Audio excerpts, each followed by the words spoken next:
Halo teman-teman, pernahkah kalian bertanya-tanya bagaimana perusahaan besar membuat keputusan terbaik untuk mengoptimalkan keuntungan mereka? Atau bagaimana sebuah pabrik bisa menghasilkan sebuah produk maksimal dengan sumber daya terbatas? Nah, jadi linear programming adalah jawabannya. Linear programming adalah satu metode matematika untuk mencapai hasil optimal, baik itu laba maksimum atau biaya minimum. Adapun manfaat linear programming dalam kegiatan bisnis, yang pertama ada optimalisasi produksi, digunakan untuk menentukan jumlah produk yang harus diproduksi agar keuntungan maksimal atau biaya minimal dengan mempertimbangkan keterbatasan sumber daya seperti bahan baku, waktu kerja, dan kapasitas mesin. Yang kedua ada perencanaan bahan baku dan inventory, digunakan untuk mengatur persediaan bahan baku agar biaya penyimpanan rendah tetapi tetap memenuhi permintaan produksi.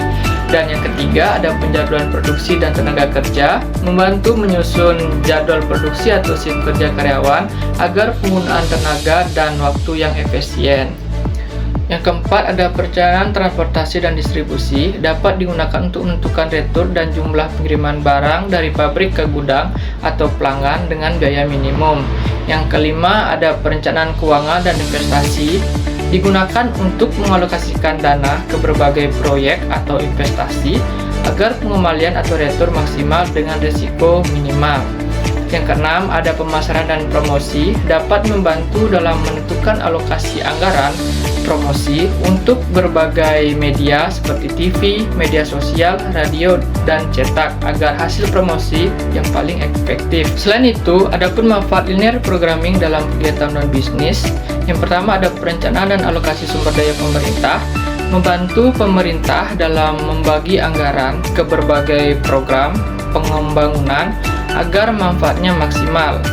Yang kedua, ada perencanaan pendidikan, digunakan untuk menentukan alokasi tenaga pengajar, fasilitas, dan waktu belajar agar kegiatan akademik berjalan optimal. Yang ketiga, ada perencanaan kesehatan, digunakan untuk mengatur alokasi obat, tenaga medis, dan peralatan kesehatan agar penanganan pasien efisien. Yang keempat ada perencanaan pertanian dan lingkungan, dapat membantu petani menentukan kombinasi tanaman yang memberikan hasil maksimal dengan lahan dan pupuk terbatas.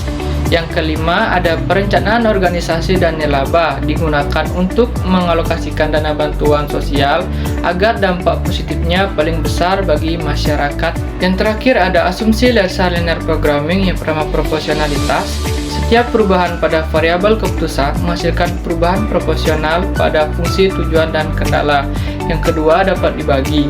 Variabel keputusan dapat memiliki nilai pecahan non-integer, artinya keputusan dapat diambil sebagian. Yang ketiga tidak negatif. Nilai variabel keputusan tidak boleh negatif karena secara fisik tidak mungkin memproduksi jumlah negatif dari suatu produk. Keempat ada penjumlahan. Total hasil atau fungsi tujuan dan kendala adalah penjumlahan dari kontribusi masing-masing variabel keputusan. Tidak ada interaksi antara variabel. Yang kelima ada kepastian. Semua parameter dalam model atau koefisien keuntungan, kebutuhan, bahan, waktu kerja, dan lain-lain diketahui secara pasti dan tidak berubah selama periode analisis. Jadi dapat disimpulkan bahwa linear programming sangat bermanfaat dalam membantu pengambilan keputusan yang rasional dan efisien, terutama pada bidang manajemen, ekonomi, industri, dan operasi. Dengan linear programming, organisasi dapat mengalokasikan sumber daya secara optimal, menekan biaya, serta meningkatkan keuntungan atau kinerja.